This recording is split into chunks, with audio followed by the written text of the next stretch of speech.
Jessica adjusted the soft blanket over her baby's legs, gently bouncing little Noah on her lap as passengers shuffled past her row. The boarding call for flight from Atlanta to Denver echoed faintly through the cabin, but her focus was fixed on keeping Noah calm. At just 6 months old, he was at that unpredictable age, too small to understand the world around him, yet old enough to react to every shift in mood, temperature, and noise. Jessica knew the flight wouldn't be easy. She was exhausted. The kind of exhaustion that comes from sleepless nights, endless diaper changes, and the heavy solitude of navigating new motherhood alone. As a single mom, every small task felt like a mountain. Flying with a baby, it felt like Everest. Noah squirmed in her arms, letting out a soft whimper. Jessica tried not to make eye contact with the other passengers. She was all too familiar with the judgmental glances that came with the sound of a baby on a plane, the involuntary sighs, the raised eyebrows, the whispered complaints. The seat next to hers remained empty, and she silently hoped it would stay that way. At least with an empty seat, she'd have a bit more room to juggle the baby bag, bottle, and Noah's wiggling limbs. The last of the passengers seemed to be boarding. Relief was just beginning to settle when she saw a figure appear beside her. A woman, elderly but upright, stood by the aisle. She wore a pale blue cardigan and had her silver hair neatly pulled back. Her eyes, a soft gray, crinkled kindly as she smiled at Jessica. "Excuse me, dear," she said, her voice warm and steady. "Would it be all right if I sat here next to you and the little one?" Jessica blinked, unsure. She glanced at the woman's boarding pass and then at the row behind her, where a man was reluctantly standing to allow the seat swap. Clearly, the woman had asked him if they could switch. Jessica offered a polite nod, caught off guard. "Of course," she said, shifting her bag to make space. The woman took her seat slowly, with the measured movement of someone who had learned to respect the limitations of aging joints. She placed her small handbag under the seat and folded her hands in her lap. Noah, ever curious, stared at the new arrival with wide eyes as if trying to make sense of her gentle presence. Jessica hesitated, unsure how to start a conversation, but also aware of how rare it was for someone to willingly choose a seat next to a baby on a crowded flight. "I hope you don't mind the noise," she said lightly, half apologetic, half resigned. The woman turned to her, still smiling. "Not at all. I was hoping he'd be in a good mood today." Jessica blinked again, puzzled. "You were hoping?" The woman gave a small laugh, barely louder than a whisper. "Yes, I asked to sit here." Jessica looked at her, surprised. There was a pause between them, filled only by the gentle hum of the cabin and the murmurs of other passengers settling into their seats. The flight attendants began their safety demonstration, but Jessica barely registered it. Her eyes remained on the woman beside her. Try to understand the unspoken meaning behind her words. "My name is Margaret," the woman said softly, extending her hand. "And yours?" "Jessica," she replied, shaking the hand, still trying to piece together what was unfolding. "Noah is a beautiful name," Margaret added, looking down at the baby now contentedly sucking on his pacifier. Jessica smiled, a little unsure how to respond. There was something in Margaret's gaze, something distant, yet deeply present. It wasn't just curiosity or amusement. It was emotion, the kind that comes from something lived, something lost. As the plane began to taxi toward the runway, Margaret turned her attention fully to the window, her hands clasped tightly in her lap. She didn't say another word. Jessica noticed her eyes glisten slightly in the dim cabin light, as if memories were flickering just behind them. Noah shifted again, and Jessica instinctively bounced him, her arms aching slightly. She could feel her own nerves rising with the thought of takeoff, of pressure changes, potential cries, and fatigue of an already long day. But Margaret sat quietly beside her, unmoving, her gaze steady and unreadable. There was a weight to her presence that Jessica couldn't ignore. She felt it in the quiet, in the way Margaret hadn't flinched at the sight of a baby, hadn't sighed or groaned like others often did. Instead, she had chosen to sit there, deliberately, and Jessica couldn't help but wonder why. As the engines roared and the plane lifted off the ground, Jessica tightened her grip on Noah and leaned back, casting a sidelong glance at the woman beside her. She didn't know it yet, but that single choice, one seat, one woman, one baby, was about to change both of their lives in a way neither could have imagined. The plane had reached cruising altitude, and the cabin lights dimmed slightly as flight attendants moved down the aisle offering drinks and snacks. Jessica declined with a quiet shake of her head, adjusting Noah's blanket again as he began to doze in her arms. The drone of the engines filled the space between her and Margaret, who sat beside her with her back straight and her hands gently folded on her lap. She hadn't said a word since takeoff. Jessica noticed how Margaret's eyes remained fixed on Noah, not with the idle curiosity of a stranger, but with something deeper, something that felt almost sacred. There was a stillness to her, as if her body was on that plane, but her heart was somewhere else entirely. Jessica wanted to ask something, to invite her back into the moment, but the silence between them wasn't uncomfortable. It was charged with an emotion Jessica couldn't quite define. Minutes passed. The occasional cough or rustle of a magazine broke the monotony, but the two women remained quiet, connected only by the faint rhythm of the sleeping baby and the unspoken tension in the air.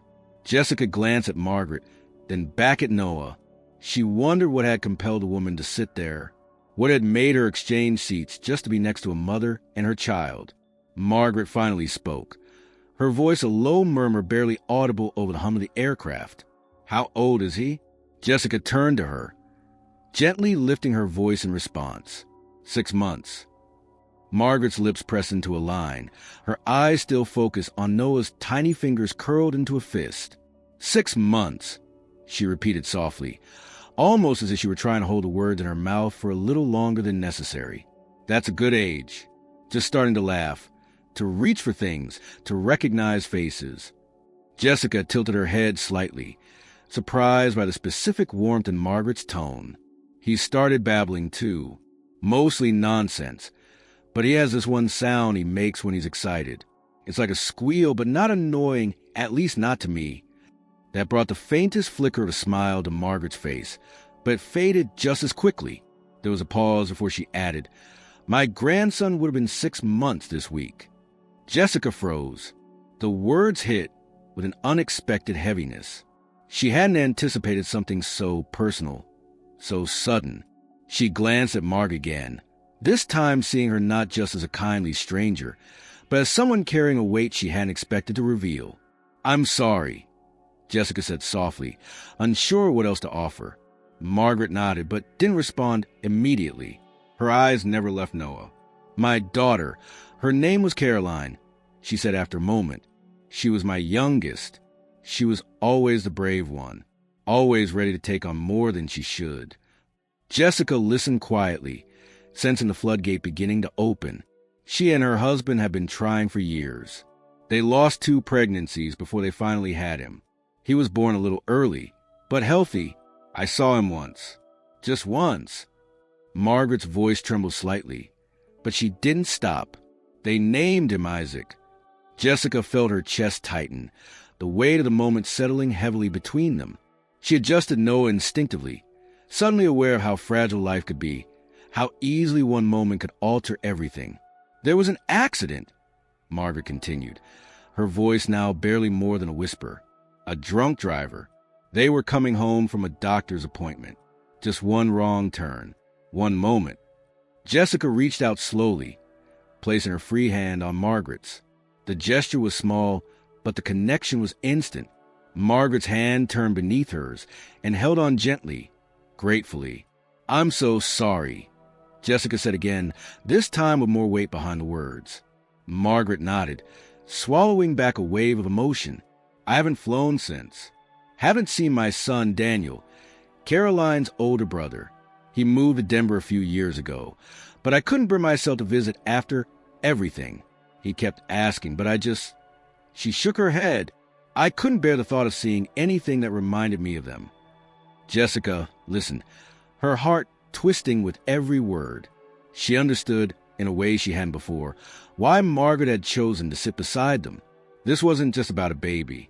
This was about healing, about facing something unspeakable, about reclaiming a piece of what had been lost. "And today?" Jessica asked gently. Margaret looked at her for the first time since the conversation began, really looked at her. Her eyes, though rimmed with sorrow, carried a flicker of quiet resolve. Today, I told myself I had to try. That maybe seeing a baby laugh or cry or reach for a toy would hurt, but would also help me remember what love looks like. I didn't expect to feel it again. But then I saw you. Jessica blinked, caught off guard by the directness of the statement. You look tired, Margaret said simply. Not in a bad way, just worn. And yet, you held him with so much care. That kind of love doesn't go unnoticed. Jessica felt her throat tighten. She wasn't used to being seen. Truly seen. The past 6 months had been a blur of feedings, sleepless nights, and trying to hold it all together alone. She had begun to believe that no one really noticed the quiet strength it took to carry on. And now, here was this woman, a stranger, offering a truth she hadn't heard before. He's all I've got, Jessica admitted, her voice thick. Some days, I feel like I'm not doing it right. Like I'm just trying to survive each moment without breaking down. Margaret nodded. Her fingers still curled gently around Jessica's. That's motherhood, she said. It's not always about knowing what to do. It's about showing up even when it's hard, especially when it's hard. Jessica glanced down at Noah, who stirred slightly but remained asleep. The moment felt suspended in time. Two women from different generations, different lives, connected by grief, by love, by the silent understanding of what it meant to lose and still keep going. The silence returned, but it was different now. It was no longer filled with questions or hesitation. It was a quiet of two souls recognizing each other in the midst of a storm they didn't ask for. Jessica leaned back slightly in her seat, her hand still resting on Margaret's. Neither of them spoke again for a while. There was no need. The soft glow of the overhead lights bathed the cabin in a muted warmth as the plane soared above a quilt of clouds. Outside the window, the sun hung low, casting golden streaks across the horizon. Inside, Jessica adjusted her posture slightly, careful not to disturb Noah, who was now cradled peacefully in Margaret's arms. The transition had been so natural, so unspoken, that Jessica barely registered at first. One moment, she had stretched her arms to relieve a cramp in her shoulder, and the next, Margaret had offered her hands with the quiet confidence of someone who once knew that weight intimately. Noah hadn't stirred, as if he instinctively trusted the woman holding him. Margaret looked down at the baby's soft, rounded cheeks and the small rise and fall of his chest. Her hands trembled faintly, not from weakness, but from the careful reverence with which she held him. Jessica watched in silence, the moment thick with significance neither of them needed to name. The baby, unaware of the emotions he stirred, slept with a serenity only infants possess, bridging two hearts that had been strangers mere hours before. I never wanted to forget, Margaret began, her voice almost lost in the hum of the engines. But remembering, that was the part that hurt the most. Jessica didn't respond immediately. She let the words settle, allowed Margaret the space to continue, without interruption. The cadence of her voice was steady, but every syllable carried the weight of restrained sorrow. After the funeral, I couldn't touch anything in the nursery. I'd walk past the door, and it was like there was a force keeping me from turning the knob. It stayed closed for months. Sometimes I'd sit in the hallway and just listen, as if I expected to hear laughter or crying or something, but all I ever heard was silence. Jessica felt a shiver crawl along her spine. She had never heard someone speak of loss in such raw, undiluted terms. There was no dramatization in Margaret's tone, only the quiet resignation of a woman who had walked through darkness and was still finding her way out. My husband, he passed a few years before Caroline. Cancer, quick and cruel. I thought that was the worst life could do to me, but I was wrong. There's something different about losing a child, and a grandchild too. It rearranges the way you breathe. Jessica nodded slowly, her voice quiet but certain. I don't think I could survive that. Margaret turned to her with a gentleness that belied the pain behind her eyes. You would, not because you're strong, but because there would be no other choice. That's the strange thing about grief. It doesn't ask for permission. It just settles in and dares you to carry it. Jessica leaned back in her seat, folding her arms across her chest. The vulnerability of the conversation was unlike anything she'd experienced before. She had cried in the middle of the night from exhaustion, from frustration, from loneliness. But this was different. It was like standing at the edge of someone else's storm, seeing the wreckage, and realizing that somehow you understood it even if you hadn't lived it. Margaret adjusted Noah slightly, her arms cradling him with maternal instinct that hadn't faded with time. I used to dream about him. Isaac, in the dreams, he was always laughing. Not a baby's laugh, but older, toddler maybe. He'd run toward me with his arms wide, and I'd scoop him up. Every morning after, I'd wake up with tears on my pillow. Jessica exhaled slowly. Do the dreams ever stop? No, Margaret said simply. But eventually they don't hurt the same way. They become visits, brief ones, gifts maybe. There was a long pause after that. The kind of silence that isn't empty but full of memory, full of understanding. The flight attendants moved quietly down the aisle, checking on passengers. The buzz of muted conversations and clinking cups filled the background, but the bubble around Jessica and Margaret remained untouched. Jessica glanced down at Noah, then back at Margaret. Can I ask you something? Margaret nodded without hesitation. Why today? Why now? After everything, what made you decide to get on this flight? Margaret's expression shifted. Her eyes drifted toward the window, where the clouds below stretched endlessly. For a moment, she seemed to gather her thoughts, as if choosing the right words took more effort than she expected. My son called me a week ago, she began. Daniel, he said he was going to propose to his girlfriend. Said he wanted me there when he told her family. I hadn't seen him since the funeral. We spoke, but it was always short, surface level. Then, out of nowhere, he tells me he wants me to meet her, that she has a little boy from a previous marriage, a toddler, 2 years old. Jessica's eyes widened slightly, recognizing the layers buried in confession. Margaret continued, her voice tight. I was scared. Not of flying. Not really. I was scared of seeing that little boy and feeling something I couldn't control. Anger, jealousy, sadness. I didn't want to bring that into someone else's life. But Daniel said something that stayed with me. He said, you don't have to be ready, Mom.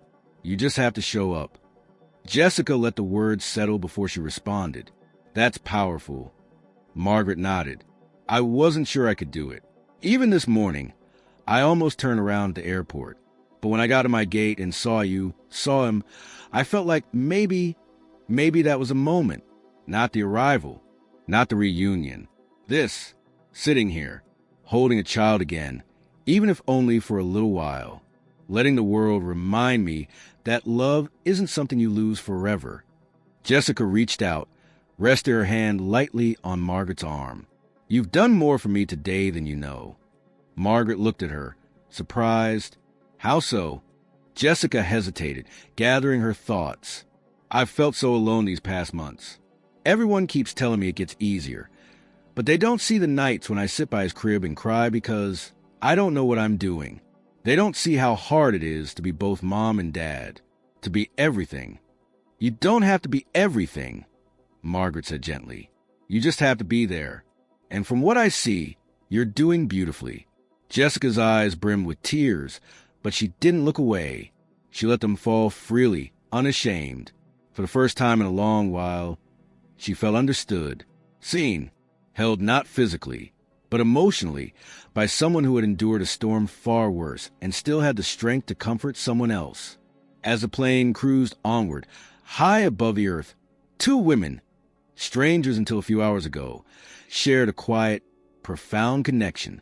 There were no more explanations needed, no more stories or justifications, just a shared space between their hearts, bridged by grief, by love, and by a sleeping baby who had no idea the healing he had sparked in the sky. The hum of the engines became a steady backdrop, almost like a lullaby in the enclosed world of the cabin. Outside the window, the golden tones of late afternoon deepened toward amber, signaling that Denver was drawing closer. Noah shifted in Margaret's arms, his tiny fist brushing against the soft knit of her cardigan, but he remained asleep, his breath slow and even. Margaret's eyes lingered on his face for a moment longer before she looked at Jessica, a question forming on her lips that seemed to carry more meaning than casual conversation. "Jessica," she began, her voice soft but steady, "do you ever think about the kind of person you hope will become?" Jessica blinked at the unexpected turn. "Every day," she admitted. "I hope he grows up kind. Strong, but not afraid to be gentle. I want him to be someone who cares about people, who notices when someone's hurting." She hesitated, then added, "I want him to have the kind of heart my parents had. They passed before he was born, so I guess it's on me now to make sure he learns that." Margaret nodded slowly, her expression unreadable for a moment. Then her lips curved in the faintest smile. "From what I've seen, you're already teaching him that. Even if he's too young to understand now, he's watching, feeling. Babies know more than we think." She adjusted Noah slightly, as if to emphasize the point, then glanced down at him again. "Sometimes, just being held by someone who truly loves you is a lesson." The word struck Jessica deeper than she expected. She leaned back, blinking against the warmth gathering in her eyes. "It's funny," she said after a pause. "I thought I was just getting through each day. But sitting here with you, it feels like I've been reminded of why I'm doing it all." Margaret's gaze softened, but she didn't speak right away. She seemed to be weighing something, as if deciding whether the moment was ready for it. When she finally spoke, her tone was deliberate, the kind used for things meant to be remembered. "Sometimes, life sends us the people we need before we even realize we need them. I didn't come on this flight expecting to meet you, but I think maybe we were meant to sit here together." Jessica smiled faintly, the corners of her mouth trembling. "I've been feeling the same thing." For a while, neither spoke. The silence wasn't awkward. It was full, like a pause in music where the listener leans in, waiting for the next note. A flight attendant passed by, checking seat belts and collecting trash, and Margaret carefully returned Noah to Jessica's arms, her movement slow and deliberate. When Noah was settled against his mother's chest, Margaret placed a hand lightly on Jessica's forearm. "I don't want to presume," she said quietly, "but if you ever need someone to talk to about anything, not just about motherhood, you could call me. I might not have all the answers, but I know how to listen, and I know how to care." Jessica's throat tightened at the offer. "Are you sure? I mean, you've got your own life." "My life," Margaret interrupted gently, "has more room for people like you than I realized. I don't think it's an accident that the seat next to you is the one I chose. Maybe it's the seat I was given." Jessica's eyes blurred with tears she didn't try to hide. "You know," she said, her voice trembling, "it's been months since someone said I wasn't alone. Really said it, in a way that felt true." Margaret's hand squeezed her arm with surprising strength. "Then let me be the one to remind you. You are not alone. Not today, not tomorrow. Even if I'm not in the room, you'll know someone out there is thinking of you, rooting for you. And if you need more than that, you pick up the phone." Jessica lowered her gaze, a tear slipping down her cheek. "I think I'll take you up on that." "Good," Margaret replied simply. The captain's voice came over the intercom, announcing that they had begun their descent into Denver. The passengers began stirring, gathering their belongings, straightening in their seats. Jessica shifted Noah carefully, securing the blanket around him as the cabin tilted slightly in preparation for landing. Margaret reached into her handbag and pulled out a small notepad. She wrote something quickly, then tore the page free and folded it once before placing it in Jessica's hand. "My address," she explained, "and my phone number. I make a decent pot of tea, and I'm an even better listener. If you ever feel like you need company, or even if you don't but think you might someday, just show up."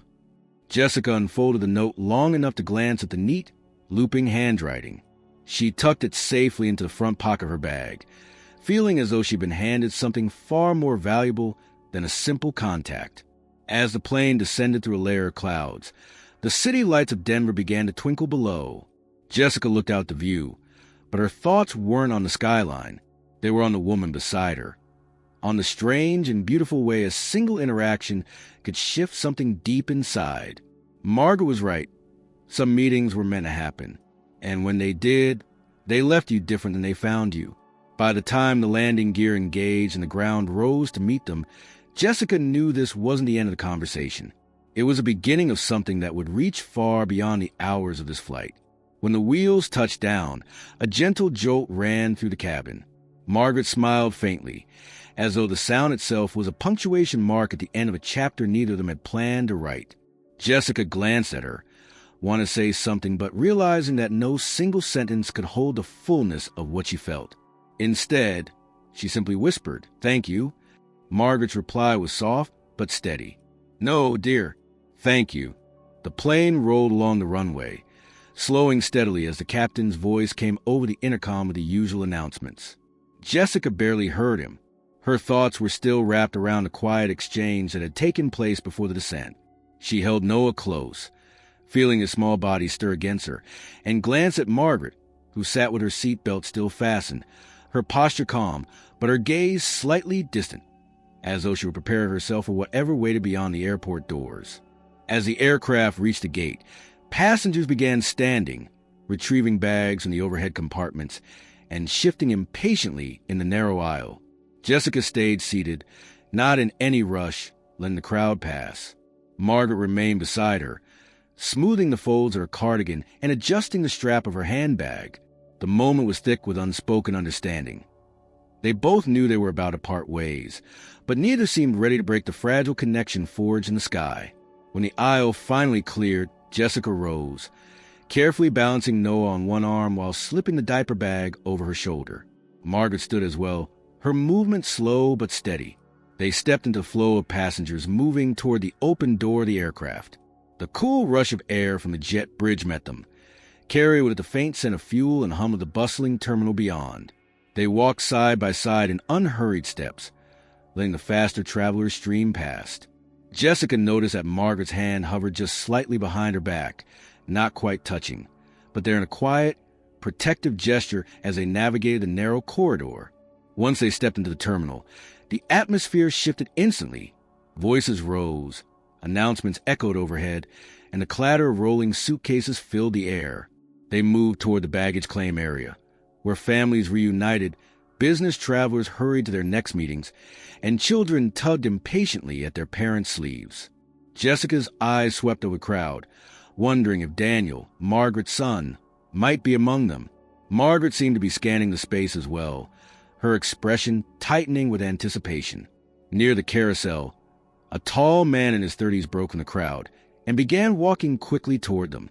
His stride slowed when he spotted Margaret, and in that moment, Jessica saw something shift in his face, an unmistakable blend of relief and emotion. Margaret straightened slightly, her hands gripping the strap of her bag. "Mom," he said simply when he reached her, his voice thick.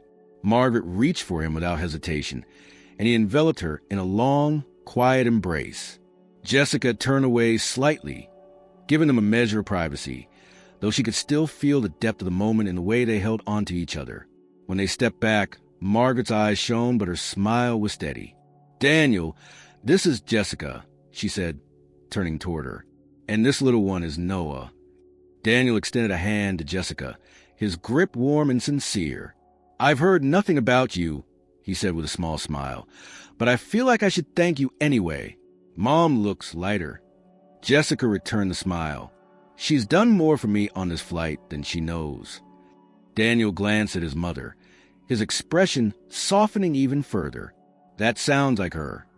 A few more moments passed in the busy terminal, filled with polite exchanges and the shuffle of arriving luggage. Margaret seemed reluctant to move on, and Jessica felt the same. But life was already pulling them towards separate paths. Daniel toward the family waiting to meet his mother, Jessica toward a ride that would take her to her hotel for the night. Before they parted, Margaret reached into her bag and withdrew the same folded slip of paper she had given Jessica earlier, pressing it once more into her hand as if to anchor the promise it carried. "Don't forget," she said quietly. "You're always welcome." Jessica nodded, unable to keep her voice steady. "And you," she replied. "If you ever need to see him again, you know where to find us." They lingered just a moment longer before Daniel gently urged his mother toward the escalator leading to the parking garage. Jessica watched them go, feeling an ache in her chest that was oddly mixed with sense of hope. The crowd swallowed them quickly, but the image of Margaret's silver hair catching the terminal light stayed fixed in her mind. Outside the airport, the evening air was cool and crisp. Jessica adjusted Noah's blanket as she waited for a ride, her thoughts replaying the hours in the sky, the quiet silences, the truths spoken between them, the tears neither of them tried to hide. It struck her how a stranger's presence could alter the course of her thoughts so completely. She felt less alone now, as if the world had reminded her that connections worth keeping could appear without warning. When her ride arrived, she settled into back seat, cradling Noah against her. As the city lights of Denver slid past the window, Jessica reached into her bag and touched the folded paper again, reassuring herself it was still there. It wasn't just a name and a phone number. It was a thread, a link between two women in different chapters of life, each carrying their own losses, each finding something quietly healing in the other. She didn't know when they would see each other again, but she knew without a shadow of doubt that this was not the end of their story. Some encounters were meant to last beyond a single flight. This one, Jessica believed, would.